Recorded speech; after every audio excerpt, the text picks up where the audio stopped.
Olá, gente. Oi. Ups. Hoje estamos em família, que me parece muito bom. Espero que dê para a gente conversar um pouco mais, né?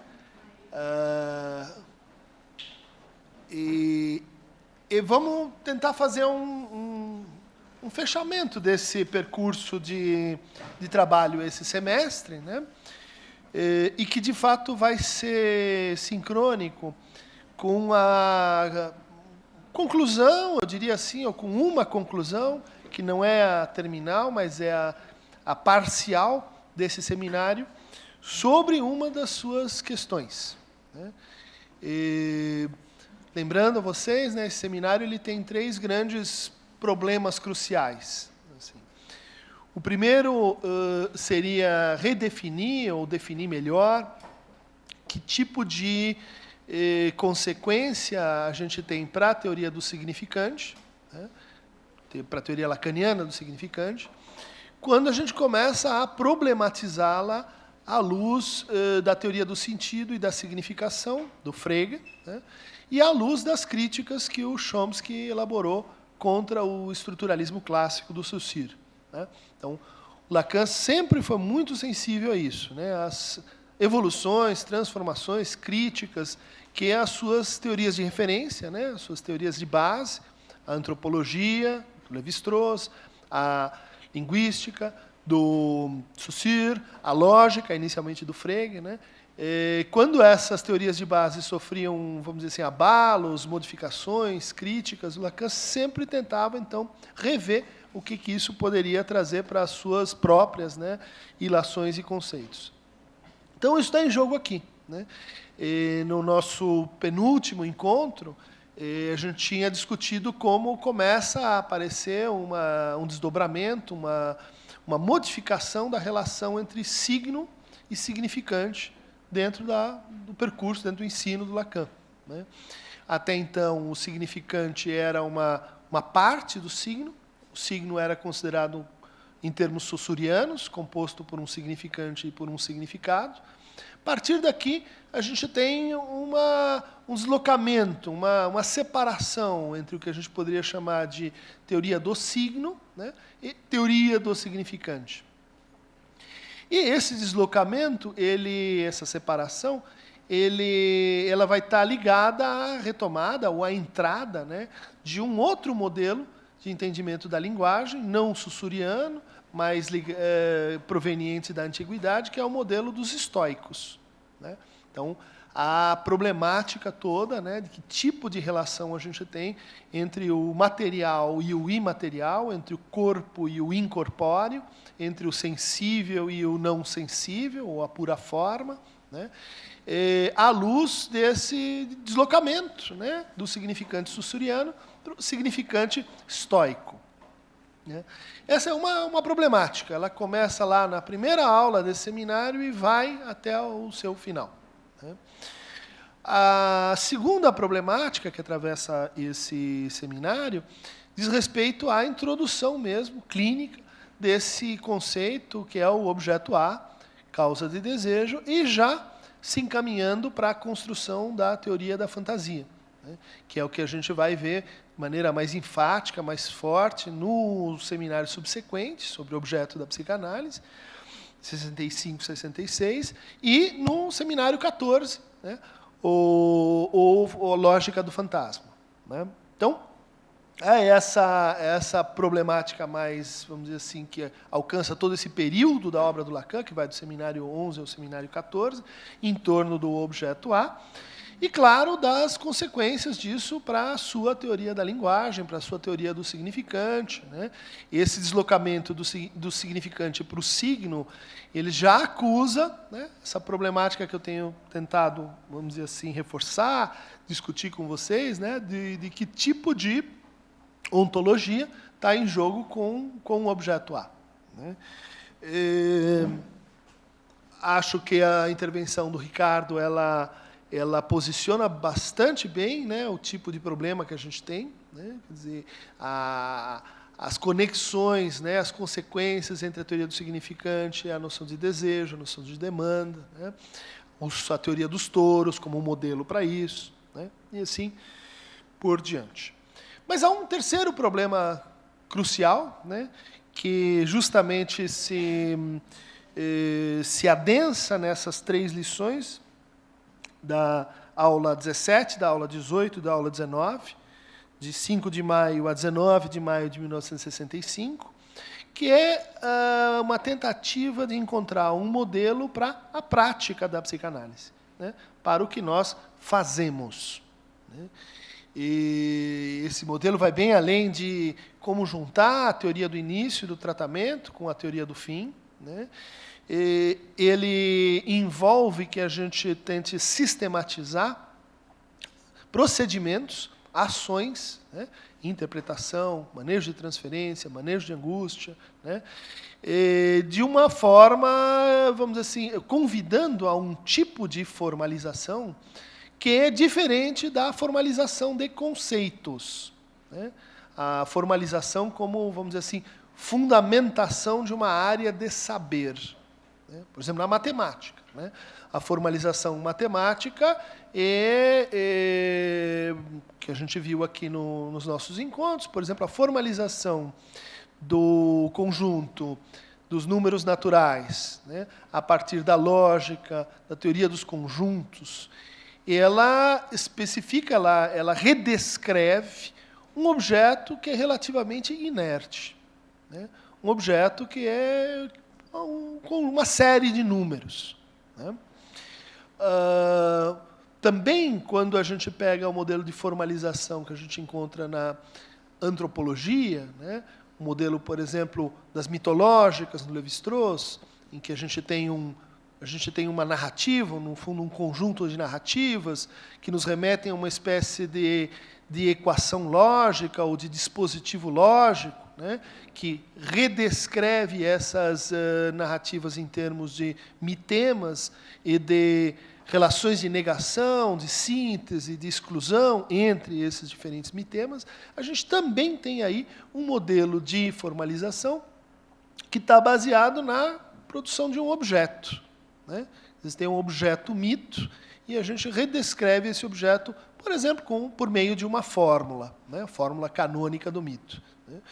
E a gente pode fazer isso com um discurso, a gente pode fazer isso com o inconsciente, né? Quer dizer, quando Lacan escreve o inconsciente estruturado como uma metáfora, em termos, como uma linguagem, em termos de uma metáfora, né?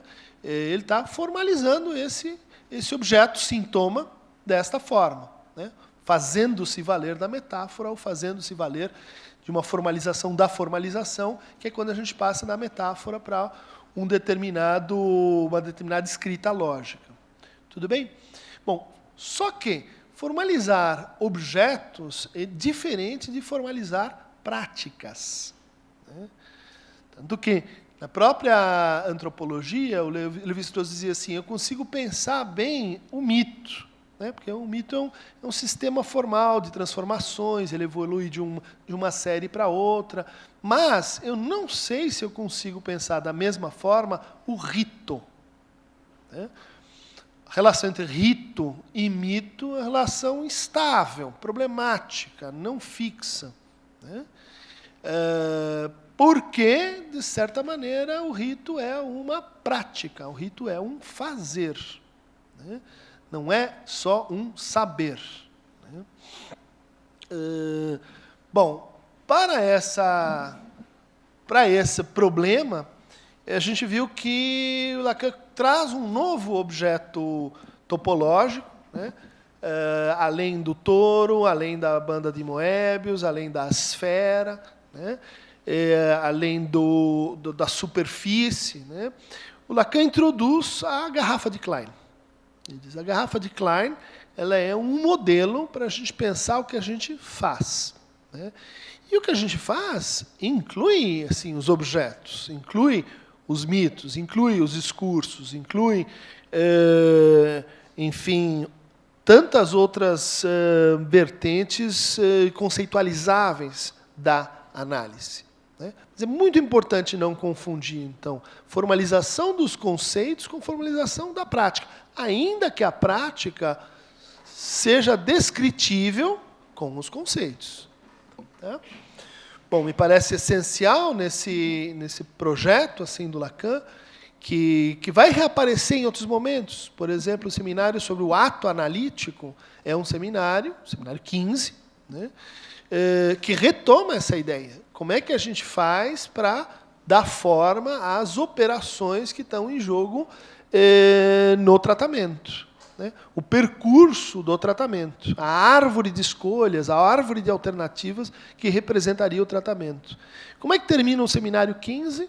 Não dá certo, né? Ele diz, olha, essa tentativa eu vou abandonar, eu não estou muito confiante nela, eu não estou muito satisfeito, né? Muita gente entende que o seminário 17 seria, então, vamos dizer assim, a solução para esse problema, né? Então, no fundo, a prática da psicanálise ela estaria formalizada pela teoria dos 4 discursos, né? Então, o tratamento implicaria um percurso, né, de giros, de transformações entre esses diferentes discursos, né?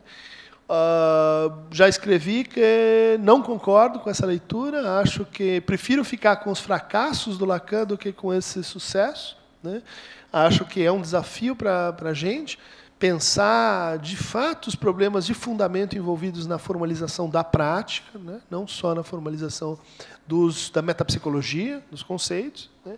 Por isso, leio com carinho e valorizo esse momento aqui do Lacan, né?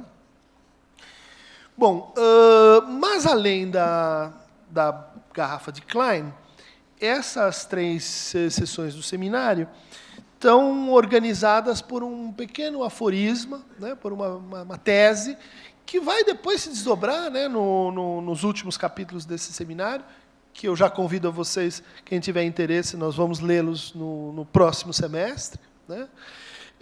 Uma pequena tese que o psicanalista é a presença do sofista em nossa época, né? Uma ideia muito assim impactante, né? Principalmente porque no seminário anterior, no seminário 11, né, seminário crucial ainda no momento de virada do Lacan, o Lacan afirmou e tomou como base para pensar a prática psicanalítica Sócrates, né? O desejo do psicanalista similar, análogo ao desejo de Sócrates. É um desejo que não tem lugar na polis, um desejo que está comandado por um deimos, um desejo que tem que ver com a elaboração de um certo luto, né? Sócrates seria, então, assim, a figura primordial, a figura fundadora, o primeiro mítico psicanalista, né?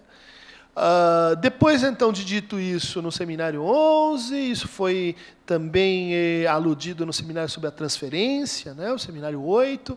Isso era um ponto assim recorrente no Lacan, né? No seminário 1, a gente vê lá o Platão, a retomada do Fedro, né, do Menon, né? Um diálogo platônico, onde então você tem ali a demonstração de que o escravo é capaz de saber, e esse saber ele depende do outro, ele se faz por meio de uma dialética, de reminiscências, um método. Bom, até aqui as referências do Lacan à antiguidade eram todas tentando aproximar, né, o psicanalista da figura de Sócrates. E eis que, de repente, surge a ideia de que o psicanalista não é a presença de Sócrates em sua época, não é a presença da filosofia em sua época, nem de Platão, mas é a presença do sofista. O sofista é o antifilósofo, né? O sofista é o inimigo público número 1 da filosofia, né? A filosofia nasceu assim enterrando a sofística, né? O filósofos é o amigo do sábio, não é o sábio, né? É aquele que anda com os sofistas.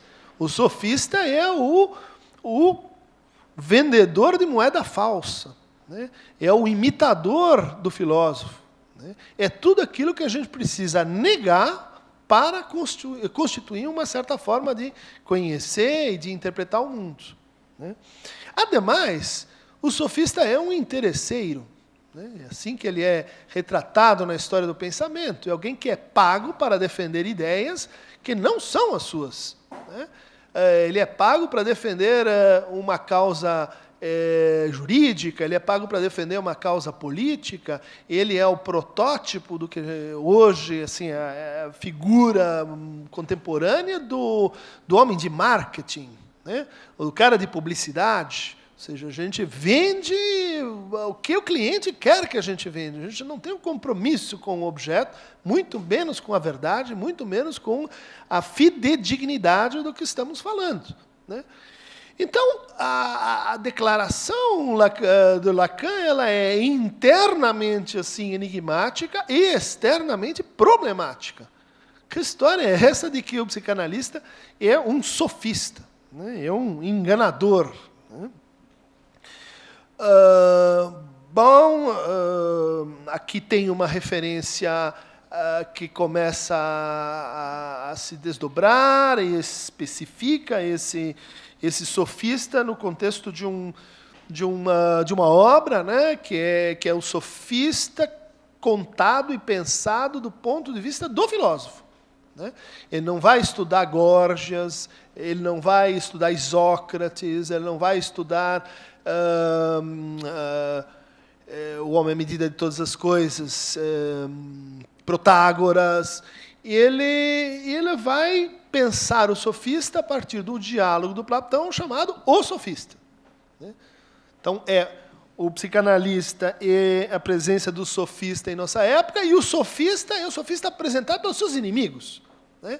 O sofista é retratado por quem não gosta de sofistas, né?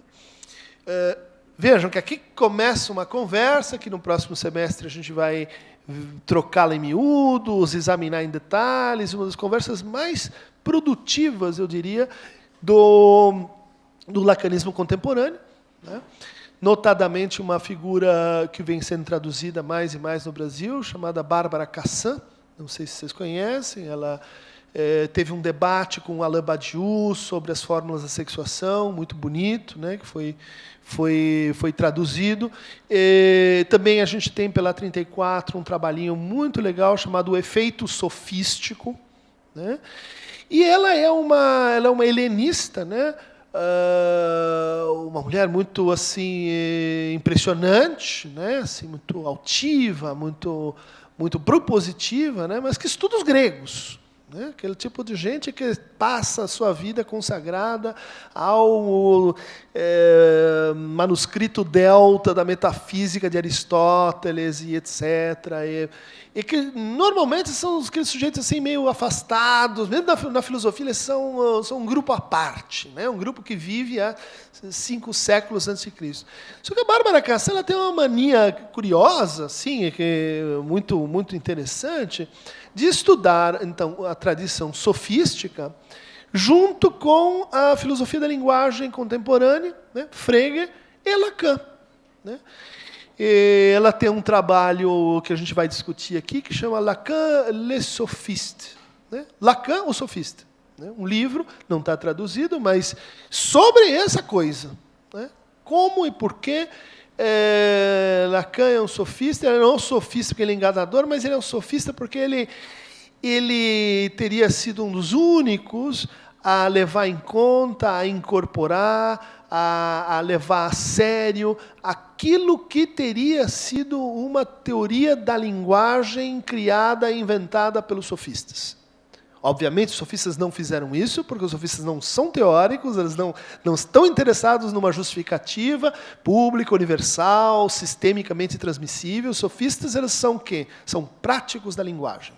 Não? São pessoas que vivem da sua prosa e poesia. São pessoas que estão mais interessadas nos efeitos sofísticos do que propriamente na descrição de como funciona a linguagem, porque para fazer isso você já tem que acreditar que esse objeto ele é apreensível segundo uma certa teoria da verdade, ele é apreensível segundo certos métodos, tudo isso que os sofistas assim derrogam, né? Bom, a tese da Bárbara Cassan, ela está sobre a mesa, né? Não quer dizer que ela esteja certa, mas é uma figura muito poderosa, com uma tese muito bem posta, né? De que, no fundo, não é Saussure, não é Frege, não é filosofia da linguagem, não é Chomsky, mas se a gente fosse pensar, a teoria da linguagem teria sido essa que os sofistas jamais enunciaram, né? Eles jamais falaram por si mesmos, mas se fosse, seria algo assim muito próximo do que a teoria da linguagem em Lacan, né? Bom, antes de começar, eu diria assim que essa tese ela tem que então ser integrada com a proposição mais geral de que a prática, né, da psicanálise ela tem essa estrutura de garrafa de Klein, né? E falar em garrafa de Klein é falar, então, em duas bandas de Moebius conectadas a partir de torções de sentido contrário, né? E mais um objeto, né? Mais um objeto problemático, que é o objeto A, né? Essa seria uma definição muito simples, né, do que é uma banda, do que é uma garrafa de Klein, sem que a gente tenha que recorrer a qualquer, vamos dizer assim, ilustração, né, qualquer visualidade para isso. E eu chamo a atenção de vocês para o fato de que essas duas bandas elas podem ser lidas também, como foram nesse seminário, a partir de uma perspectiva, vamos dizer assim, histórica, né? Então, elas permitem que a gente conecte os dois universos improvavelmente reunidos por Lacan nesse seminário. Um é o universo da antiguidade, né, onde a gente não tem sujeito, onde a gente não tem divisão subjetiva, onde a gente não tem uma reflexão, vamos dizer assim, sobre o zero, sobre o vazio, sobre a negatividade, né? Mas que, não obstante, forma o modelo para o que o Lacan entende ser a ética da psicanálise, né? Quando ele diz a ética da psicanálise é a ética trágica, ele está dizendo, opa, a ética da psicanálise tem que ver com a antiguidade, né? Tem que ver com o que ele chama de cilindro anamórfico da tragédia, né? A tragédia grega, para ele, tem essa estrutura topológica de um cilindro anamórfico, né, com um cilindro deformado, um cilindro que não tem uma torção, né, mas que, vamos dizer assim, tem uma deformação. Bom, quando ele diz o psicanalista, o sofista na nossa época, quando ele diz o desejo do psicanalista tem que ver com o desejo de Sócrates, tudo isso é o quê? Em antiguidade, né? Isso é uma referência a, vamos dizer assim, que o nosso fazer tem algo que ver com esse universo. Tem algo que ver com o estatuto da palavra nesse universo, né?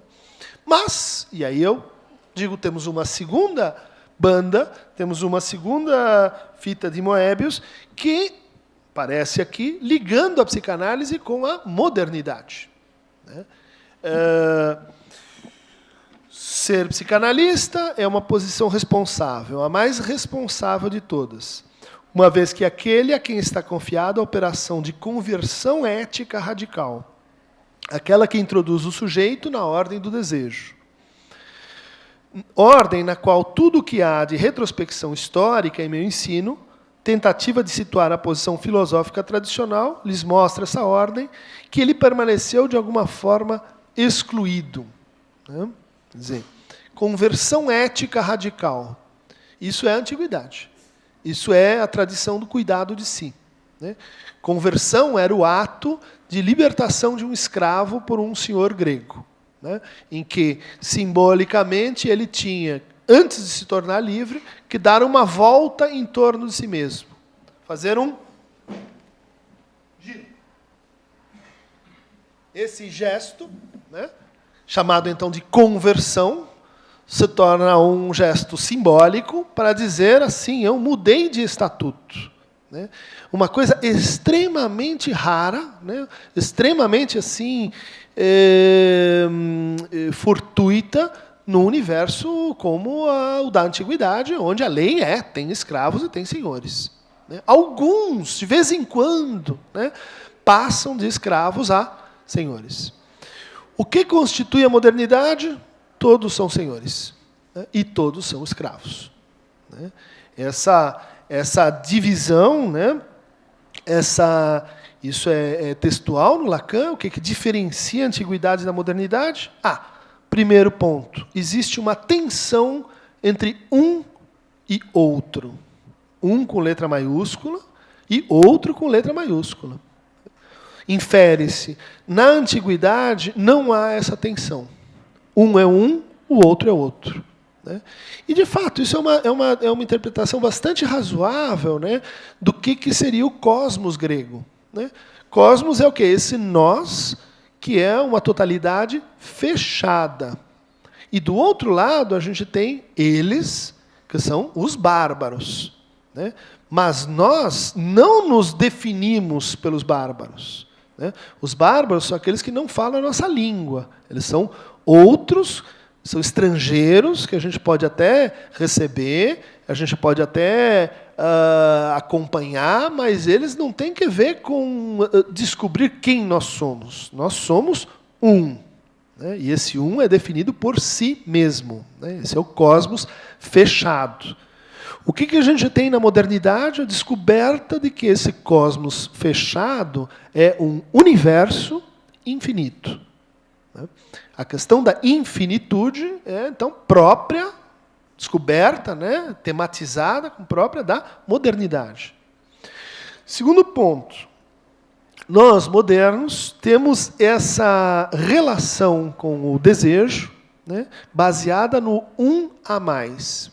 Né? Nós temos essa relação com o mundo, se vocês quiserem. Isso é acho muito, sim, esperto do Lacan, né? De perceber que a relação moderna com o mundo é uma relação que presume uma coisa muito estranha, que é assim, a existência do excesso. Né? Para os antigos não tem excesso. O mundo é o que precisa. O número de palavras é o que existem. Né? Não temos nada faltando, mas também não temos nada sobrando. Né? A modernidade começa quando a nossa relação com o mundo, né, não estou falando o outro, mas com o mundo, ela está atravessada por esse tem gente demais. Né? Lembrem que a modernidade, um dos seus ícones é a descoberta da América. Né? Opa, tem um a mais. O que esse cara está fazendo aqui? Ele é um sujeito? Ele é uma alma?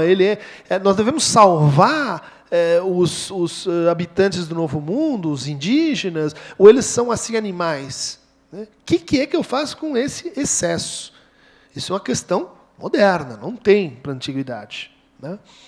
E é disso que chegamos no terceiro ponto que o Lacan usa para caracterizar a modernidade, ou seja, nós entendemos que a nossa singularidade, né, que é aquilo que nos torna únicos, aquilo que nos torna ipso, né, aquilo que nos caracteriza de forma mais essencial, é justamente o que nos falta.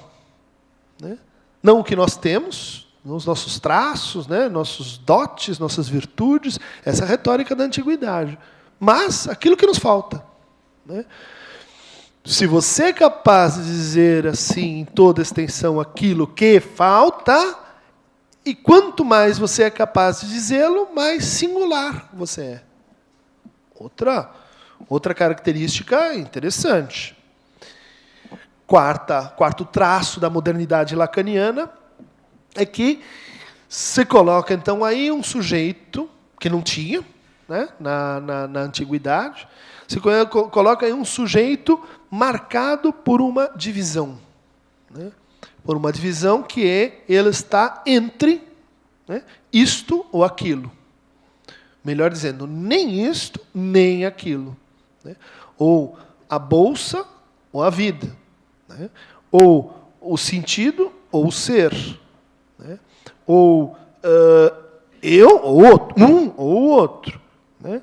Essa alternância que o Lacan vai, então, estudou no Seminário 11, ela pode ser tanto baseada numa reunião, quanto numa intersecção, e essa intersecção admite ainda um caso específico que é o véu, né? Aquela intersecção não excludente, a intersecção indeterminativa, se vocês quiserem.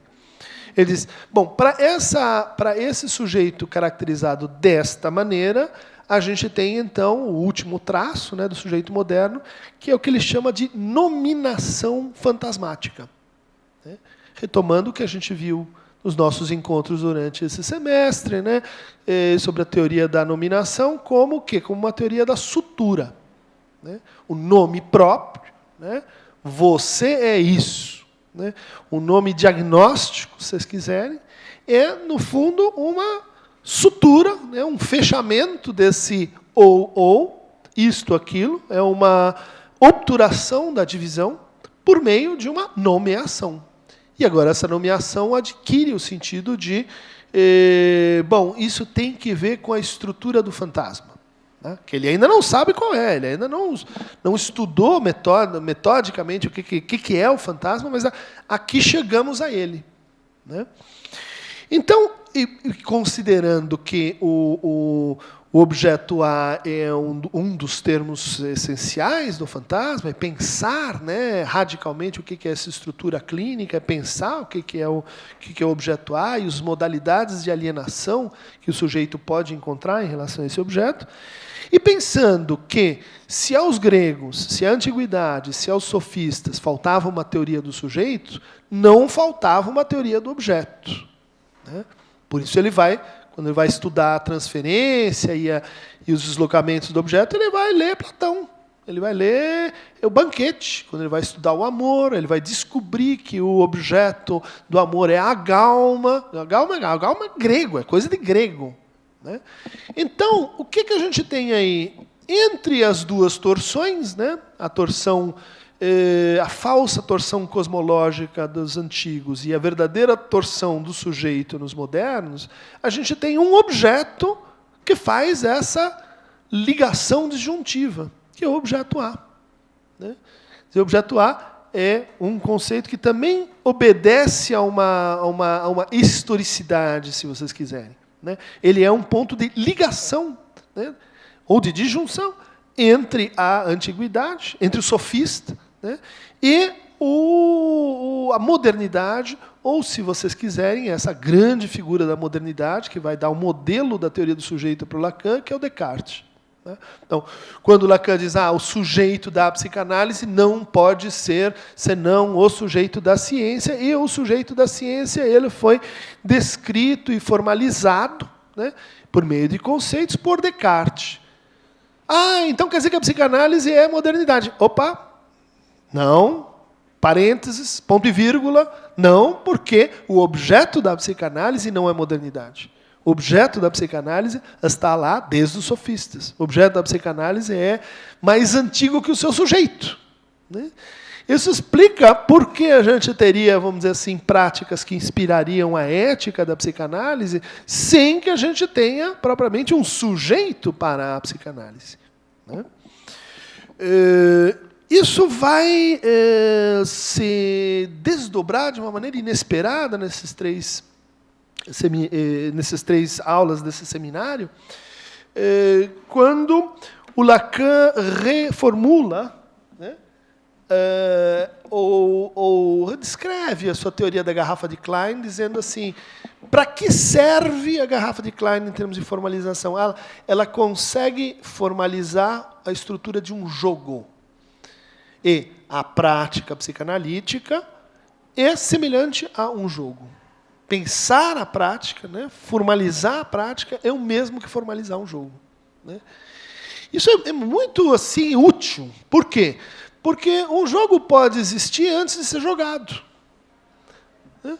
O jogo da antiguidade, a psicanálise, vamos dizer assim, na antiguidade, ela descreveu regras de um jogo, só que não jogou. Um jogo que nunca foi jogado continua a ser um jogo? Continua. Né? Um jogo à espera, vamos dizer assim, do seu sujeito, do seu player. Né? aqui vem uma segunda noção interessante sobre o conceito psicanalítico de jogo, né, que aparece nesse seminário, e que talvez interesse também aqueles que trabalham com clínica de crianças, e que diz o seguinte: um fantasma, né, ou melhor, um jogo é uma fantasia que a gente tornou inofensiva. Um jogo é uma fantasia que a gente neutraliza e brinca de ser o senhor dessa fantasia. Vamos dizer assim, no seu estado natural, nós somos jogados pela fantasia, né?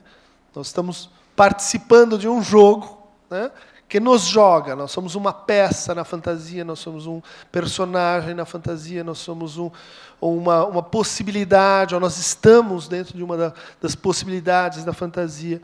Mas tem um outro jeito de estar com relação à fantasia, de que é quando a gente consegue se separar dela e transformá-la num jogo, né? Exatamente isso, então, que a psicanálise faz. E qual seria, então, esse jogo que de certa forma, foi pré-formalizado desde a antiguidade? E a gente entra no Sofista do Platão, que é um estudo demonstrativo em ato de um método, que é o método dialético, né? Então, o método dialético é um dos nomes que esse jogo teve ao longo da sua história. E qual é o objeto de discussão, né? Sofista é um diálogo envolvendo o estrangeiro, Sócrates e Teeteto, né, onde se discute a diferença entre três posições, né? Lacan, nesse seminário, fala em posições existenciais do ser. O Platão falava em como que a gente pode distinguir o sofista, o político e o filósofo. Esse é o objeto, vamos dizer assim, imediato do jogo do sofista, né? E parte-se de um pequeno assim problema, que é o seguinte: se o sofista está falando sobre coisas falsas, e ele está falando, e ele está convencendo o seu público, se ele está amealhando assim interlocutores, isso, então, que é falso, remete a seres que não existem, né? Mas como é possível a gente se remeter a seres que não existem, se o que não existe, assim, não existe, né? Então, como é possível o discurso falso? Qual é o fundamento do discurso falso, né? Vejam, é um diálogo sobre a possibilidade da falsidade no discurso, não sobre a verdade. A verdade é só o contrário disso, né? E por que isso é tão problemático? Porque ele, no fundo, está discutindo com a posição de Parmênides, né? Parmênides que diz: o que é, o que não é, não é. Você tem dois caminhos. Ou você toma o caminho do ser, que leva à aletheia, à verdade, ou você toma o caminho do não ser, que leva ao falso, que leva ao nada, que então não é um caminho. Portanto, ninguém poderia ter tomado ele. Mas e os sofistas, né? Vem aí que se criou um impasse, né? Qual é a origem do erro? Qual a origem da mentira? Qual é a origem do falso, né? Que tipo de não ser é esse que funda o discurso sofístico? Onde vocês já ouviram essa pergunta, né? Que tipo de não ser é esse que funda um discurso que é o discurso sofístico?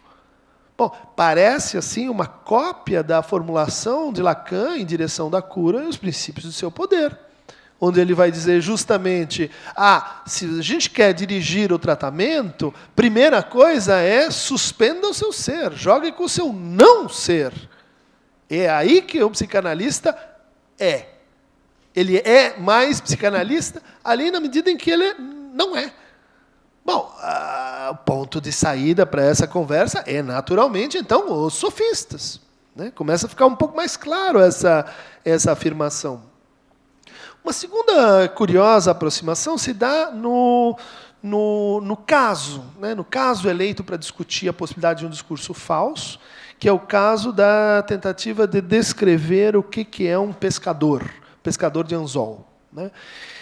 E aqui o método platônico, acho que todo mundo conheceria, reconheceria naquele jogo que a gente faz, que é: estou pensando numa pessoa, quem que ele é? E você só pode responder sim ou não. Está vivo? Sim. Não está vivo? Então, bom, morreu. É cantor? É jogador de futebol? É homem? É mulher? Você vai fazendo perguntas que estão submetidas sempre a uma dicotomia na resposta. Sim ou não. Você só pode dizer sim ou não. E, por meio dessas perguntas, a gente sempre acaba acertando, né? Chegando na pessoa. Tudo bem? Vocês já jogaram esse jogo? Uma vez eu adorava esse jogo, e eu fui destruído por um grande amigo meu, teólogo, né? Estudioso da Bíblia, e que falou: Cris, agora eu vou te pegar. Né? Não, esse jogo é difícil, comigo é difícil. Não, mas eu vou te pegar, você vai ver. Né? E eu abri, ele tinha 50%, porque eu abri assim com uma pergunta que era: ele está morto? E ele respondeu: não. Logo, estamos falando trato dos viventes, dos vivos. Né? E então começamos, os vivos, né? Mais ou menos tal data, atividade, função, e fui até o momento que eu tive que dizer: não, desisto. Ele falou: eu sabia que você ia desistir. Por quê? Porque existe um personagem da Bíblia, devia ter pensado nisso, chamado Enoque, que é um sujeito que é definido, um sujeito histórico, definido pelo fato de que, num dado momento, ele cansou do mundo e ele se retirou para o alto de uma montanha, o Monte Ararat, se não me engano, de onde será chamado por Deus quando chegar o juízo final. Logo, he's not dead. Ele não morreu. Né? E o danado pensou em Enoque e falou: você vai cair num truque fácil, que é: se não é um, tem que ser o outro. Né? Nem sempre isso é válido. Né? Porque existe essa categoria que os sofistas, esse meu amigo agiu como um sofista, né?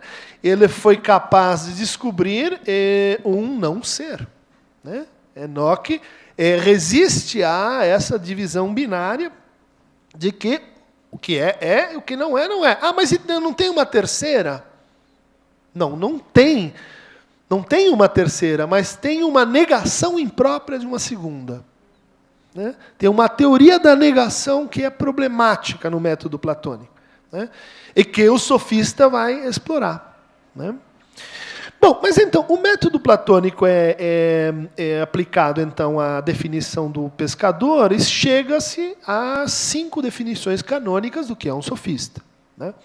Sofista, em primeiro lugar, um caçador de jovens ricos. Né? Alguém que está... Um casadoiro, né? Alguém interessado em jovens ricos que, como Alcebiades, querem então aprender a arte de governar. Né? Segundo, ele é um comerciante em ciências. Né? Ele é um falso cientista. Né? Na verdade, ele parece um cientista. Eu conheço vários. Parece um cientista, mas ele é um comerciante. No fundo, ele está comprando pontos no Lattes, vendendo congressos. Ele está num negócio que você não entende bem qual é, mas cientista não é. Terceira definição, ele é um pequeno comerciante de segunda mão. Né? É alguém que pega um objeto que revende esse objeto. Que não foi ele que produziu. Isso é muito importante. Quarta definição, ele é um erístico mercenário. Né? Erístico é alguém assim que inventa soluções conjecturais. Né? Mercenário quer dizer porque ele é pago por isso. Né? Ele inventa, vamos dizer assim, soluções possíveis, né? Para problemas inexistentes, né? Eu diria Wittgenstein. Mas tem, que era Ítalo Calvino, né, que escreveu sobre as ciências improváveis, a arte de cortar um fio de cabelo em 4. Né? Como seria essa arte? Né? O que seria necessário para que a gente tivesse alguém capaz de fazer isso? Tem que ver com o erístico mercenário. Última definição. Ele é um refutador. Ele é alguém que passa a vida dizendo, não é isso. Né? E está cada vez mais próximo do que a gente faz, né? Agora eu estou me reconhecendo um pouco mais, né? Não é bem isso, pense melhor, meu senhor, aquela posição do Sancho Panza, né? E ele é um refutador, aí que vem a crítica filosófica, quer dizer assim, ele é um refutador porque ele é descompromissado, ele quer destruir, vamos dizer assim, a posição dos outros, para, no fundo, ele tem uma agenda paralela que é para, então, manter e defender ou algum plano de dominação ou de servidão, de manutenção de uma servidão. Mas isso não está posto. Né? Aqui está dito na definição que ele é apenas um refutador. E que essa refutação, esse é o ponto para o qual eu quero chamar a atenção de vocês, ela tem uma função, né? Que não é de vender sonhos, que não é de, enfim, comercializar a ciência e interesse, mas que é uma função de purificação ou catarsis. Quem sabe do meu interesse pela estética e de como há uma teoria estética em psicanálise latente na noção de catarsis, vai encontrar aqui um ponto para essa tese. Né? Quer dizer, o sofista ele é alguém que está interessado em efeitos práticos da sua palavra. Né? Um desses efeitos é que essa palavra cura. Essa palavra, ela abreage afetos. Essa palavra, ela religa. Essa palavra, não sei bem como funciona, mas ela funciona como um purificador. Lembra que o método psicanalítico ele é, então, descoberto, proposto inicialmente por Freud e Breuer como um método catártico. Né? Bom... E a partir disso, então, vai se desdobrando como é possível dizer o falso, que o falso é real, sem cair em contradição, né? Como esse binarismo ele precisa ser distinguido, né? Nem todos os binários são iguais, há um binário materialista e um binário formalista. Né? Que é possível qualificar esse binarismo distinguindo predicação e participação nos gêneros. Né? Por exemplo, a oposição entre frio e quente, ou entre movimento e estático. Né? Ela não é uma oposição que resume todas as possibilidades do ser. Essa é uma oposição que está englobada, né, num gênero maior. Então, as oposições se organizam em unidades crescentes, né, cada vez mais englobantes, includentes, nas quais, a partir das quais elas participam na ideia ou participam na ideia superior a qual elas estão subordinadas. Né? A negação do nosso jogo, a negação dos binários, nem sempre então indica contrariedade. Né? Vivo, morto, contrariedade. Não, às vezes ela indica diferença. Não vivo, não vivo. É simplesmente o não vivo. Não morto, não morto. Simplesmente o não morto. Essa confusão, né, entre a diferença e a contrariedade não teria sido então percebida por Parmênides, e isso levou ele a essa divisão bruta, massiva, entre o caminho do ser e o caminho do não ser. Né? Bom, o que permite então a Platão definir o que é o não ser, né? Nesse diálogo chamado o sofista. Né? O não ser é a alteridade. Isso lá que eu vou dizer, opa, ótimo, por isso que o psicanalista ele se vale da função de outro. Né? Porque ele é não ser, e ele então é guardião, representante da alteridade. Né? O não ser é uma unidade integrante do número que constitui a multidão de suas formas. Essa é a segunda definição de não ser lá no texto do sofista. O não ser é uma unidade, né? Então, veja só que tem uma aparente contradição. O não ser né? É uma unidade integrante do número. Olha aí a força e a importância que o Lacan dá para a matemática, para o número, Frege, né? E o número é que constitui a multidão das formas. Portanto, é essencial que a gente distinga as formas, né? As formas sensíveis, o múltiplo sensível, do número. Né? Com essa distinção, todas as outras contrariedades podem ser organizadas como verdadeiras contrariedades ou como falsas contrariedades. Né? Como contrariedades que apontam para o não ser. Né? Ok, esse brevíssimo resumo serve para a gente assim, se aproximar um pouco, né, dessa ideia do psicanalista como o sofista. Né? Ela é reforçada por uma pequena distinção que o Lacan trabalha nos capítulos anteriores, que eu só vou retomar aqui, né? E que diz respeito a diferentes maneiras de estar na linguagem, né? Diferentes maneiras de se intrigar com a linguagem. E essa é a própria definição que ele dá, então, de estrutura clínica, né? Dizendo que o psicótico ele está às voltas com o lecton, né? Ele está na linguagem, né? Relação com o ser, né? Preso ou inquirido ou problematizado pelo lecton, né? E o lecton refere-se à experiência não do significado, né? Mas da certeza e da dúvida, né? Da verdade ou da não verdade, né? O psicótico teria, então, essa relação de privilégio ao lecton, enquanto que o neurótico teria uma relação de privilégio ao tucanon, que é, no fundo, a pergunta quem fala. Né? Tem a linguagem tem seus enigmas, né? A linguagem tem seus tricks, tem os seus o falso discurso, o verdadeiro discurso, mas diante disso tudo, onde é que está a questão do neurótico? É quem é que fala e quem é que é falado. Né? Ou seja, é como se a questão do neurótico estivesse do lado do sujeito e a questão do psicótico estivesse do lado do saber da língua. Né? Ainda uma terceira posição existencial, né, que ele qualifica às vezes de perversão, às vezes ele diz não, ou uma outra qualquer, dizendo claramente que não precisam ser três. Né? Essa outra qualquer da perversão estaria baseada numa pesquisa sobre o real do desejo envolvido na linguagem.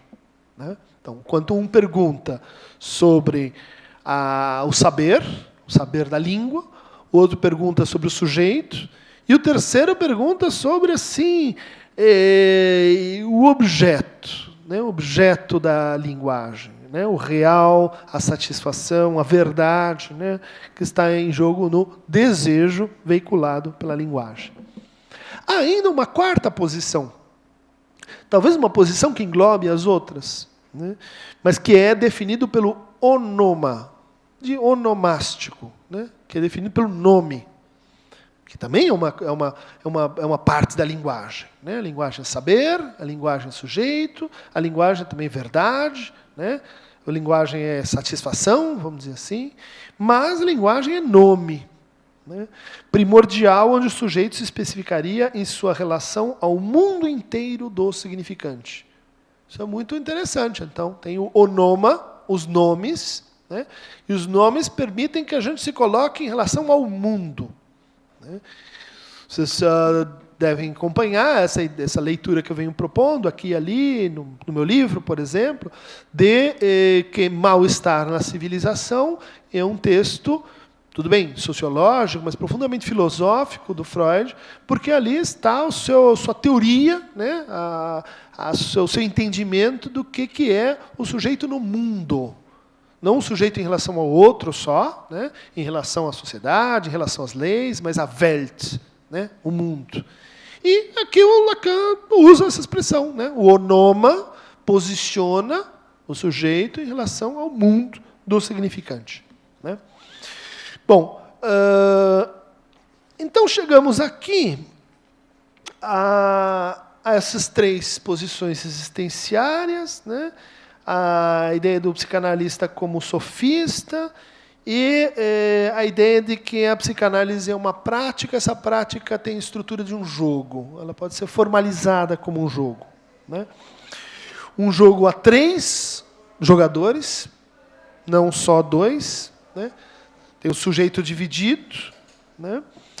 Tem um suplemento lúdico, né, que é o fantasma, e tem o terceiro jogador, que é a realidade da diferença sexual, né? É assim que o Lacan qualifica, né? No fundo, ele tá sacaneando, né? Porque como se ele tivesse separando o sujeito considerado em relação à sua divisão e o sujeito considerado em relação à sua alienação no fantasma, né?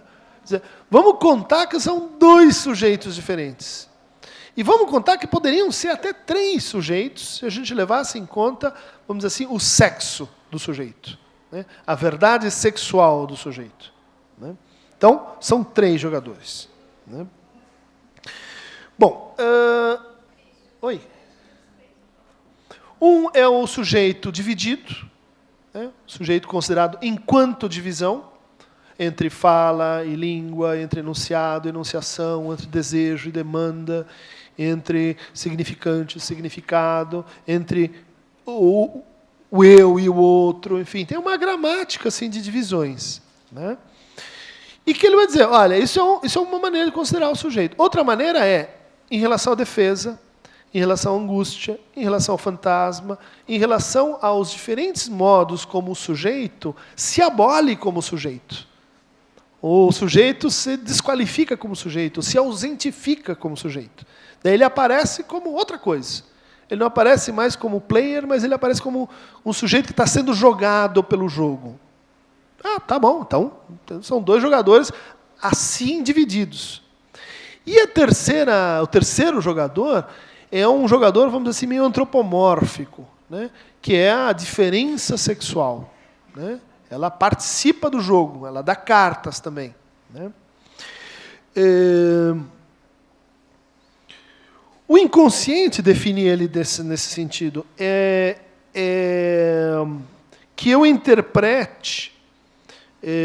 O inconsciente é o jogo antes de ser jogado, né? Então, respondendo, né? Existia inconsciente antes de Freud? Sim. Sim. Existia o inconsciente em outros povos, culturas? Sim. Só que ele não era jogado, né?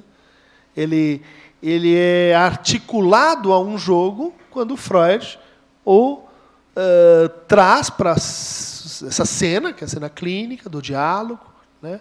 Onde a gente pode, então, jogar com o inconsciente, né? Jogar com a linguagem, jogar com o outro, fazer alguma coisa, né? Bom, e aqui, então, começa essa estrutura de jogo. Ele vai dizer um jogo que é o jogo de Murra, ou de Moore, né?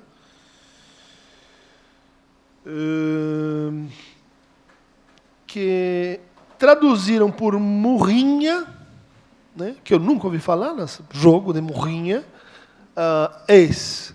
que reaparece no Seminário 24, né? Lancy Sepp, ele começa falando desse jogo de novo, e você não entende nada. Por quê? Porque ele falou lá no Seminário 12, e ele acha que está todo mundo sabendo. E daí ele fica brincando com o jogo e tal. O que é o jogo?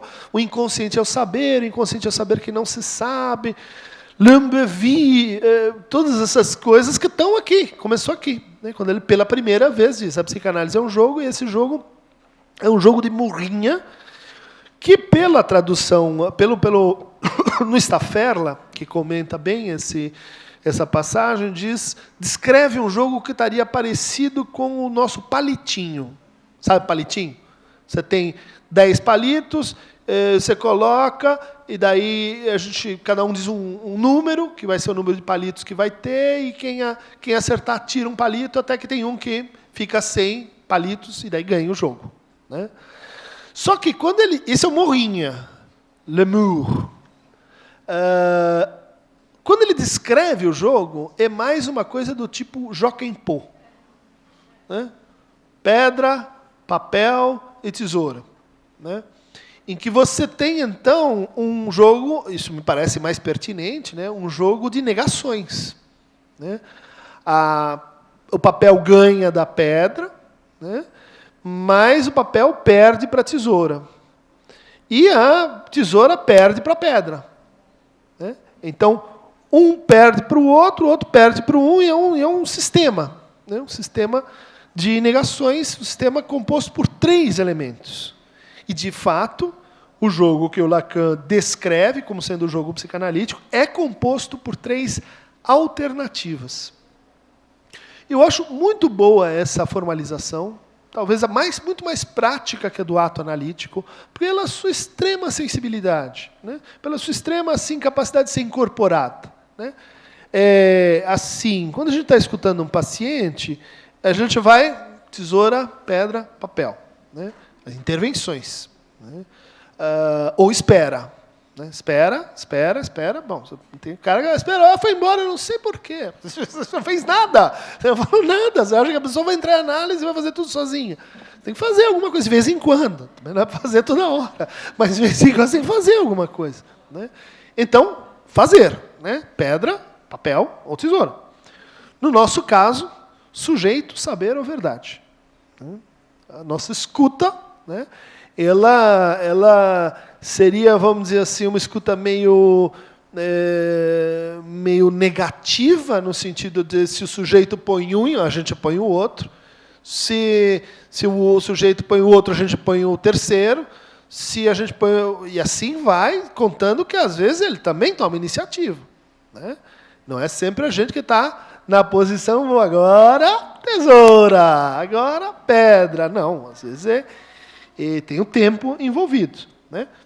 Mas aí começam vamos ver se eu consigo aqui, as definições aqui. Não, voltam. Aí, dá para ver mais ou menos? Né? Que é um pequeno círculo, né, cortado por uma barra, que o Lacan já usou essa formalização lá no texto de 53, sobre o simbólico, imaginário e real. Né? Então, uma formalização que se presta a falar do que é o processo de constituição. Né? Constituição é aquilo que a gente perde para que algo se estabeleça na realidade. Né? É aquilo que permanece negado, né? Subposto, né? Embaixo da barra, para que algo possa ficar em cima. Essa é uma ideia que vai aparecer claramente nos 4 discursos. Né? Quer dizer, o semblante está sendo suportado pela verdade. Né? E aqui, então, o sujeito, tal qual vai ser definido no nosso jogo, está sendo suportado pela certeza do impossível. Né? E aqui, pela primeira vez, então, aparece essa ideia diferente do seminário sobre a psicose, diferente do seminário 4, né, que o sujeito se constitui não pelo recalque, necessariamente, mas pela foraclusão. O sujeito se institui por um significante rejeitado. S'instituit de um significant rejeté, verworfen, de um significant dont on ne veut rien savoir.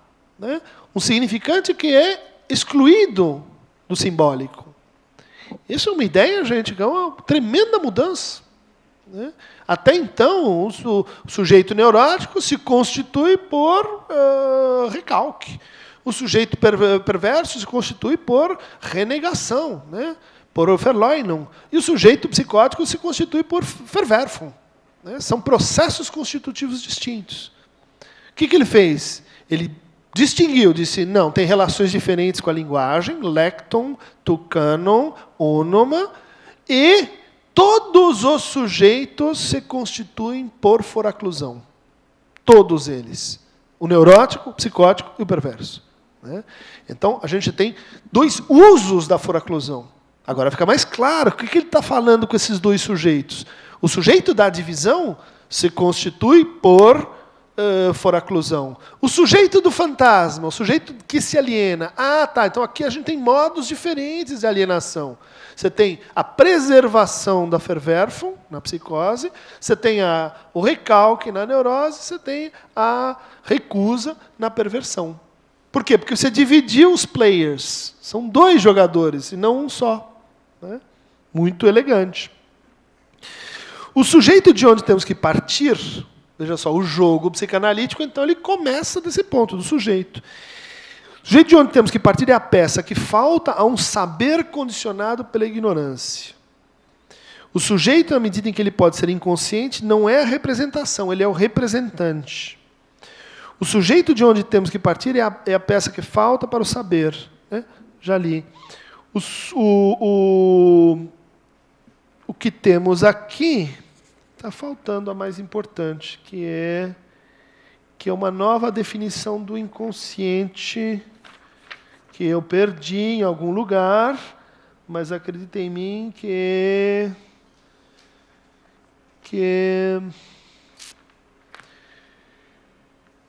é o inconsciente, eu vou de cabeça. O inconsciente é um saber cujo sujeito é indeterminado. Né? Essa definição é rarissimamente circulante, né? É textual. Né? O inconsciente, o que é? O inconsciente é o discurso do outro. O inconsciente é, as negações, é um saber, primeira vez está sendo definido assim, cujo sujeito é indeterminado. Portanto, a indeterminação faz parte de uma das definições do inconsciente em Lacan. Não me venham encher a paciência que eu estou inventando essa história de indeterminação produtiva, improdutiva, isso é da cabeça do Cris, ele fica inventando coisas, leva todo mundo para o buraco, senão para fora do condomínio, não tem nada a ver, para com isso, chega. Não. A indeterminação está aqui, é uma definição possível do inconsciente. Né? Ou envolve, né, essa relação do inconsciente com o sujeito. Está aqui. Só deu 349. Inconsciente é saber que o sujeito permanece indeterminado. Né? Bom, segunda possibilidade, então. Esse sujeito, ele se comporta modos de relação, como Joachim Poe, né, com o saber, cuja condição, né, de constituição do próprio saber é essa pergunta que fica embaixo da barra. Né? Quem sabe? Né? Quem sabe? Pode ser que sim, pode ser que não. Cavalo chinês. Quem sabe? A partir disso, temos um primeiro modo de jogar, né, um primeiro lance possível, entre o sujeito e o saber, posto que a análise começa pelo sujeito. Né? E o sujeito vai falando, a gente vai vendo onde é que ele está e onde é que está, enfim, a produção de um saber. Né? Sobre sua vida, seus conflitos, seu mundo. Né? Ela vai desenvolvendo esse saber e a relação inicial que a gente mantém com isso é a relação de espera. Né? Ou seja, no fundo, a gente dá o segundo passo. A gente faz o segundo lance.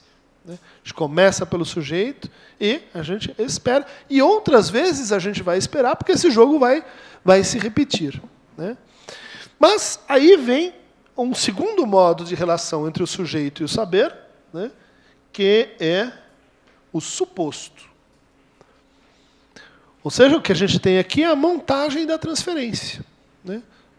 Num certo ordenamento. Sujeito, espera. Saber que volta para o sujeito na forma de uma suposição. Né? É fenomenológico. De fato, depois de falar autenticamente para o outro, e durante algum tempo, o tempo é importante nesse processo, começam a se articular as duas coisas. Né? A pergunta antes, no ar, em suspenso, que é quem sabe, né? Ela começa a ser respondida por esse movimento de retorno. Quem sabe é você. Né? O psicanalista colocado no lugar do sujeito. Não se identifica com isso.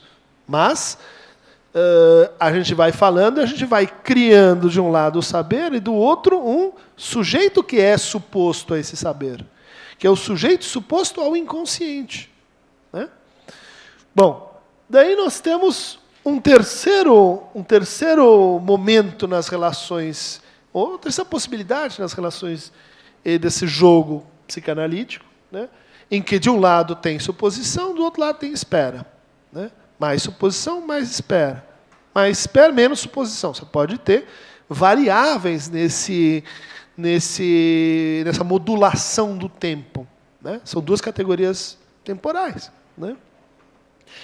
E aqui diz o Lacan, em acordo com a fórmula da transferência, temos que contar que é possível que intervenha aí nessa relação o inesperado, né? Ou, a fórmula da transferência, o significante qualquer do psicanalista, né? Ou seja, o inesperado faz parte da conversa. E ele incide atravessando esses dois eixos, né? O eixo da espera e o eixo da suposição, de duas maneiras. Ou como angústia, né? Tem gente que adora essa estratégia, né? Fala, o analista, zero. Fala mais, zero. Fala mais ainda, zero, né? O que você acaba criando com isso é angústia, né? Aumenta, tudo bem, né? Você, até certo ponto, vai intensificando a transferência, porque você vai supondo mais e mais coisas, né? Mas essa estratégia não é indefinida, não é infinita. Do outro lado do inesperado, olha só, ele diz que tem o desejo do psicanalista, né? O desejo do psicanalista tem que ver com o destino do inesperado, né? De fato, é aquela coisa que, diante do improvável, do que atravessa a sessão, o que você vai fazer com isso? Nessa hora que o desejo do psicanalista, eu acho que ele se mostra da maneira mais pura, né? Aonde que você vai se amparar, né? Aonde você vai, em que não ser, a partir de que não ser, você vai responder, né? Bom, agora temos um outro personagem muito interessante, que será o terceiro dessa conversa, né? Que é o sexo, né? Essa palavra é um achado aqui que o Lacan vai fazer, sem tradução, sem inscrição em grego, né? Os gregos têm um nome para gênero, genos, mas eles não têm um nome para sexo, né? E o Lacan parece começar a se intrigar com essa coisa. Quer dizer, qual o nome da coisa, né? Penetração?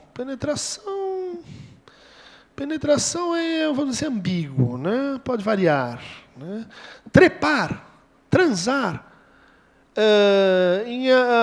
to fuck, alemão, to focken, foder, são todas expressões metafóricas, gente. Tudo bem? Commerz, em alemão, né? Wolltest du eine Commerz machen? Quer dizer, vamos fazer um comércio, né?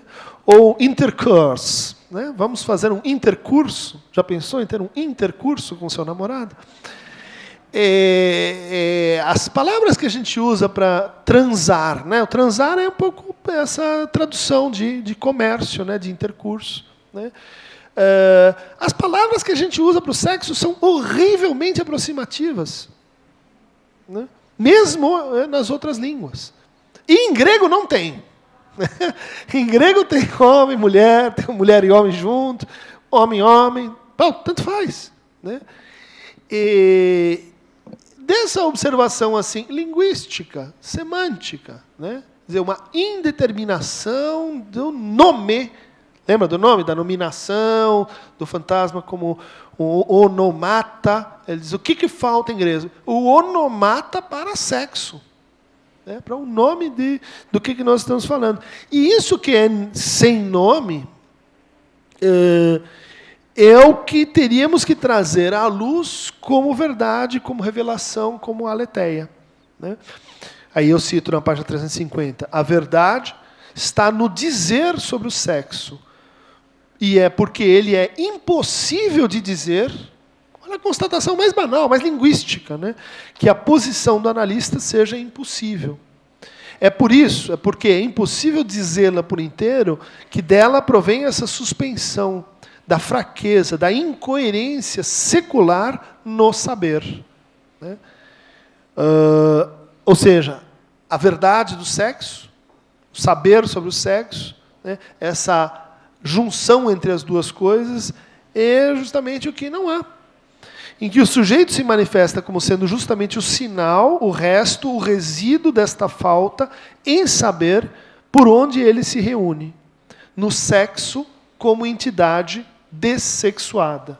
Ou seja, o que temos aqui é que ou você tem essa disjunção entre saber e sexo, saber e a verdade do sexo, seria essa a melhor enunciação. Ou você tem uma colusão entre essas duas coisas, só que daí o sujeito aparece como resíduo, aparece como objeto, aparece como caído dessa operação. Né?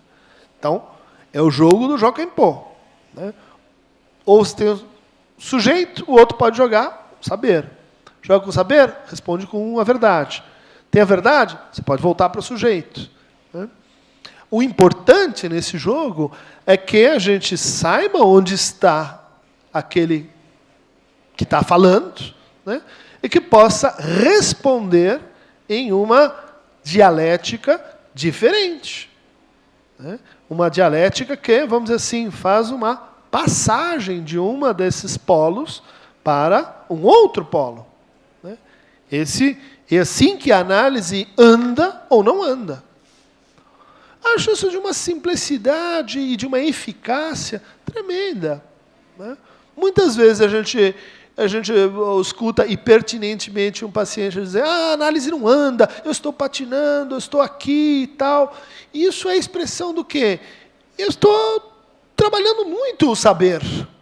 Ela está caminhando, eu, enfim, produzo, eu descubro coisas, eu descubro quem é o quem que está suposto no saber, mas o analista não está respondendo, mas e o sujeito?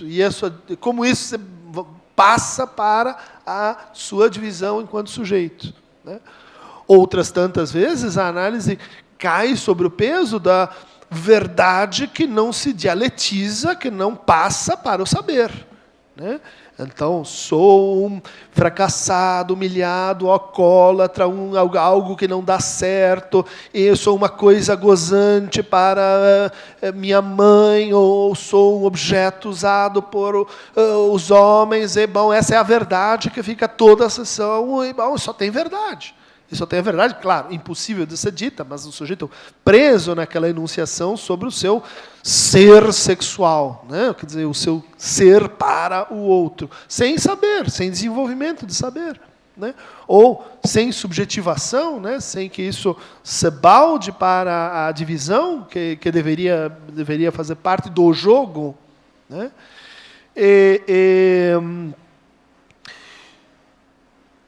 E no fundo, essas três possibilidades vão se articular com essa ideia de, entre o saber e o sexo, está posto o regime, né, da regra, da lei. Né? Tanto a lei e a regra da abstinência, né? Não sair com os seus pacientes, né?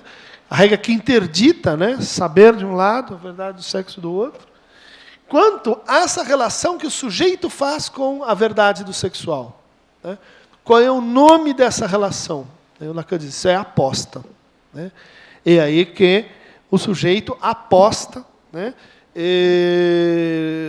No seu fantasma, na sua fantasia, né? Ele aposta na consistência do outro, ele aposta na relação sexual, ele aposta sobre a natureza dessa verdade. O fantasma é estruturado como uma aposta.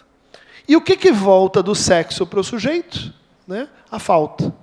Né? Sempre ali onde onde, enfim, o impulso, o real do sexual retorna para o sujeito dizendo que ele é, enfim, castrado, né? E que é impossível de saber sobre essa castração, né, a ponto de dominá-la. Bom, isto será esse será um desenvolvimento dos últimos capítulos desse seminário, né?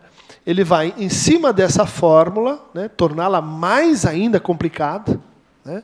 Então, tem o sujeito, o saber e o sexo, e ele vai começar a interpolar as posições intermediárias ou as posições de torção, né? Então, vocês veem que esse triângulo, se em cada posição intermediária vocês colocarem uma torção, e numa delas vocês colocarem uma torção chamada objeto, né, uma articulação chamada objeto, e vocês têm uma escrita possível da garrafa de Klein, né? Então, entre o saber e o sujeito, ele vai colocar Zwang, que é o nome do sintoma, né, da compulsão, da obrigação, né, da impelência, né? Acho muito sintético, muito bacana que o Lacan faça isso. Quer dizer, o sintoma é esse automatismo mental. Ele não é um comportamento, ele não é um fazer fora da norma, né? Ele é essa obrigação que o sujeito se inventa, né? Entre o sexo e o saber vai estar lá o sentido, a Sinn, né? E entre o sujeito e o sexo vai estar a verdade, a Wahrheit, né? Então, cada uma dessas posições intermediárias, elas constituem a fita dobrada, né? A torção dentro da fita. E que vai, então, ser o objeto aí do desenvolvimento dos últimos aulas desse seminário. Então, gente, isso é um resumo dessas três aulas. Queria ouvir vocês, à guisa de conclusão do nosso provisório parcial. Fala Nathalie, depois Karina. O Sinn é uma tradução para sentido, né? E ela vem da filosofia do Frege, né? Isso aparece no Freud. O Freud tem uma conferência introdutória chamada Der Sinn des Symptoms, o sentido dos sintomas, né? O Frege distinguiu o sentido como, vamos dizer assim, as descrições pluriunívocas de um objeto, né, em relação àquilo que seria o referente, o objeto como aquilo para onde essas descrições são convergentemente colocadas, né? E ele chamou isso de Bedeutung, né? Então, a gente tem várias Sinn e uma única Bedeutung, né? Isso seria, vamos dizer assim, da estrutura da linguagem, né? E, como você sabe, o Lacan tem essa ideia de que o falo é a Bedeutung do neurótico, né? Pelo menos. Fala, Karina. Uhum. O sujeito. O sujeito se constitui por foraclusão.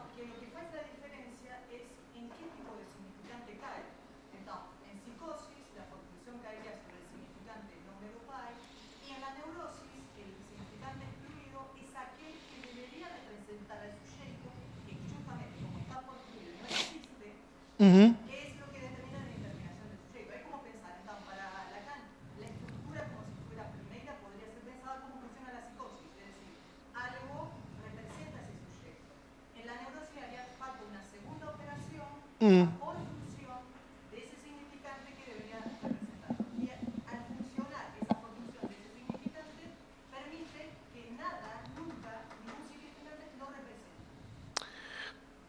Certo, certo. Eu só acrescentaria assim que é como se mudasse o crivo, né, dessa diferença, né? Se antes a gente tinha tipos diferentes de sujeitos, né, o sujeito neurótico, o sujeito psicótico, o sujeito perverso, aqui a gente só tem um sujeito, e ele é foracluído.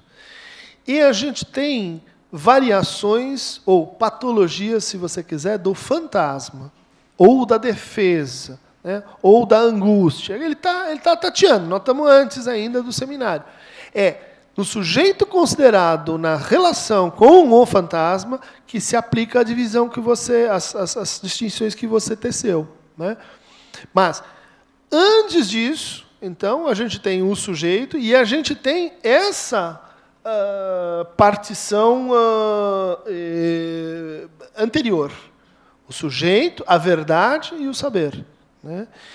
Aí vão dizer, mas isso aí é simples, isso aí o Lacan está falando do imaginário simbólico do real.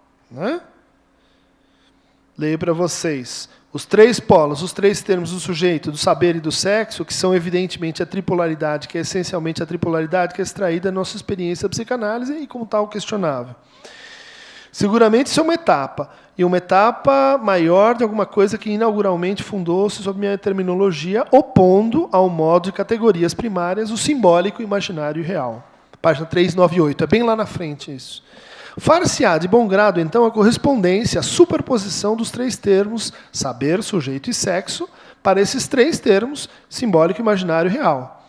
Eu não preciso, portanto, apontar de modo bionívoco, salvo quando me pedem expressamente.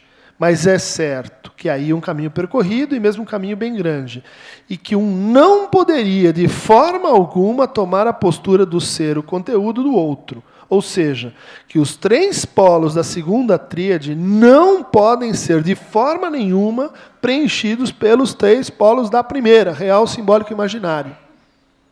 Tudo bem? É exatamente esse princípio de método que eu tenho tenho descoberto e insistido com vocês. O real, simbólico e imaginário são posições de chegada. Eles são deduzidos de categorias anteriores. Nesse caso, saber, sujeito, é verdade.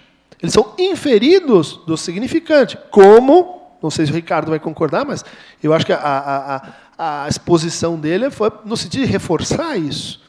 Primeiro o significante, depois vem os registros. Né?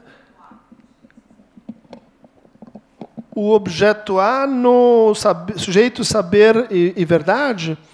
Então, ele aparece aqui na ideia de aposta. Né?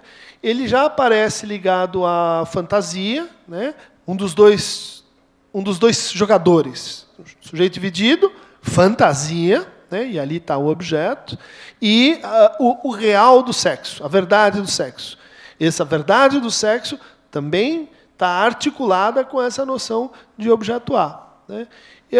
Não é conclusivo. Não é conclusivo. Ele está caminhando, tateando, né? Pondo o objeto, tentando vê-lo aqui, vê-lo lá, ver onde fecha, onde não fecha. Né? Não temos uma solução de onde que está o objeto nesse esquema. Né?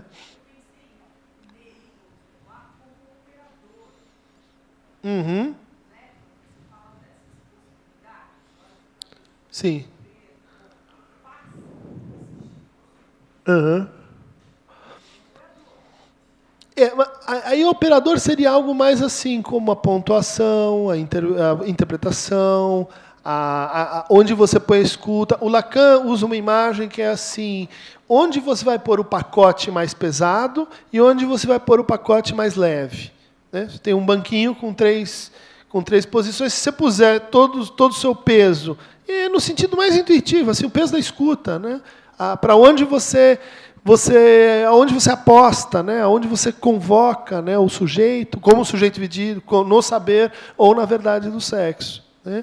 Eu acho que o objeto A seria mais um operador do sobre o que nós estamos aqui, né?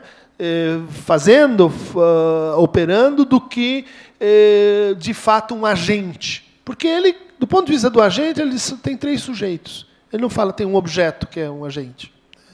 Tá? Diga lá no fundo, eu não estou... Quem que é?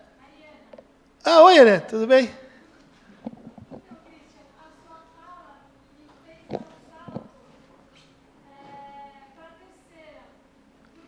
Uhum.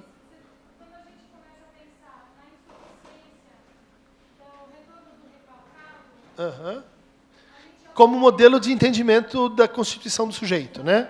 Uhum.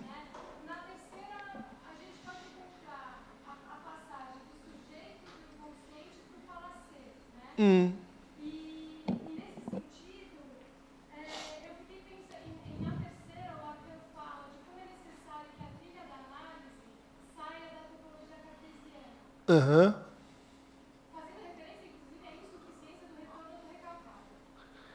Que vai ser localizado ali entre o simbólico e o imaginário, né?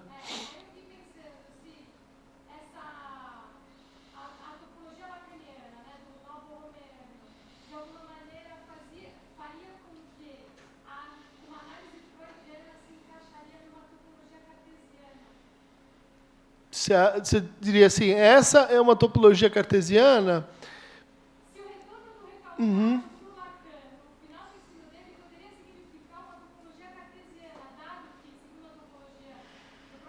Uhum.